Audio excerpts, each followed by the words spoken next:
Hello बच्चों, let's read this question. The question says, what is the freezing point of solution containing 8.1 gram HBr in 100 gram water assuming the acid to be 90% ionized? KF केवल दे रखी है 1.86 kelvin molality inverse.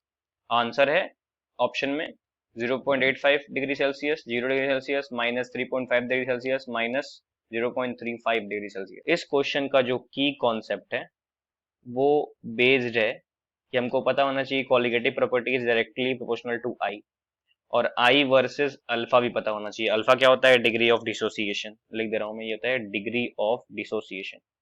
तो हमको दोनों का relation पता होना चाहिए। इसमें कौन सी कॉलिगेटिव प्रॉपर्टी इस्तेमाल किया है?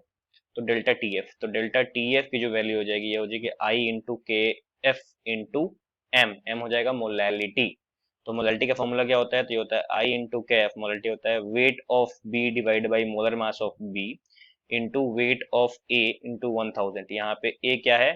तो ए हमने माना है ये सॉल्वेंट है, और बी क्या माना है? ये है सॉल्यूट। तो ये फॉर्मूला होता है। तो क्या क्या दिया हुआ है? तो के एफ दे रखा है। कितना दे रखा है? के एफ 1.86। डब्ल्यू बी कितना दे रखा है? तो 8.1 ग्राम। मोलर मास ऑफ बी कितना दे रखा है? ये दे रखा है 80 होता है ब्रोमीन का, और ये 1 होता है हाइड्रोजन का, तो ये हो जाएगा 81। और यहाँ पे वेट ऑफ ए कितना दे रखा है? 100 ग्राम ऑफ वाटर। सब दे रखा है। आई आई निकाल लेते हैं। आई कैसे निकालेंगे? तो यहाँ पे आई और अल्फा में भी रिलेशन निकालना पड़ेगा। तो एच बी आर जो दिया हुआ है टूटेगा तो किसमें टूटेगा? ये एच प्लस में और बी आर माइनस में टूटता है। तो यहाँ पे जब टाइम जीरो है तो इसको इनिशियली वन मानते हैं, इसको जीरो मानते हैं। जब टाइम टी हो गया है तो वन में से 90%, अल्फा की वैल्यू कितने दे रखा है? 90%। इसका मतलब क्या होता है? 90/100, मतलब ये हो जाएगा 0.9। तो 0.9 टूट जाएगा, तो 0.9 यहाँ बनेगा, 0.9 यहाँ बनेगा।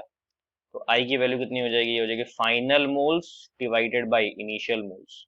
तो ये फाइनल मोल्स कितने आ जाएंगे? 1 minus 0.9 plus 0.9 plus 0.9 divide by 1। ये दोनों कैंसिल हो जाएगा, ये हो जाएगा आई की वैल्यू 1.9। तो आई की वैल्यू आ गई 1.9। तो अब बस वैल्यू पुट करना है, आंसर निकालना है।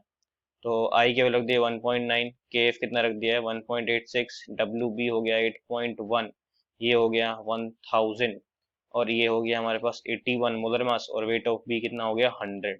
तो ये से यहाँ पे 10 कटा, यहाँ से 8.1 से 81 10 टाइम्स कटा, 10 10 से कैंसिल, ये हो गया 1.9 इंटू 1.86। तो कितना आएगा ये सॉल्व करने पे?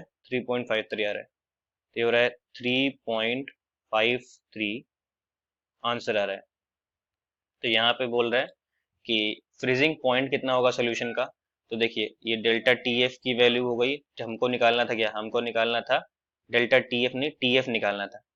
टी एफ, तो ये डिप्रेशन होता है, तो ये होता है T F not minus T F.